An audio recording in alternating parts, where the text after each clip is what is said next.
BMT-nin New Yorkdakı mənzil qərargahında keçirilən Dövlət İdarəçiliyi üzrə Ekspertlər Komitəsinin 24-cü sessiyasında ölkəmiz də təmsil olunub. Tədbirdə Azərbaycan brendi olan Asan Xidmət modeli BMT ekspertlərinin müzakirəsinə çıxarılıb. Azərbaycan Respublikasının prezidenti yanında Vətəndaşlara Xidmət və Sosial İnnovasiyalar üzrə Dövlət Agentliyinin sədri Ülvi Mehdiyev çıxışında bildirib ki, Azərbaycan son illərdə dövlət xidmətlərinin inkişafı sahəsində beynəlxalq miqyasda nümunəvi təcrübə formalaşdırıb.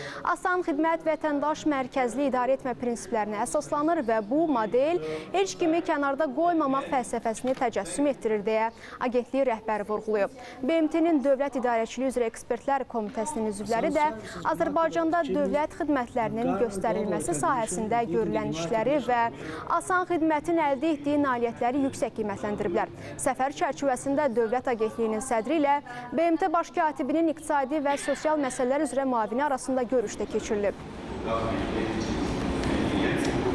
Asan əslində Azərbaycanın unikal modeli kimi həm dövlət xidmətlərinin çatdırılması üsuludur. Eyni zamanda davamlı inkişaf məqsədlərinə və insan hüquqlarına hörmət edən bir sistemdir. Və bu cür sistem bugün artıq 25-dən çox ölkəyə ixrac olunur Azərbaycan tərəfindən və bu sistem BMT tərəfindən qiymətləndirilərək bütün digər ölkələrə tövsiyə olunur. Hansı ki, o ölkələr dövlət xidmətləri sahəsində, xidmətlərin əl çatanlığı sahəsində bir islahat aparmaq istəyirlərsə, Azərbaycanın Asan modelini tövsiyə olunur və Asan modelinə müraciət olunur.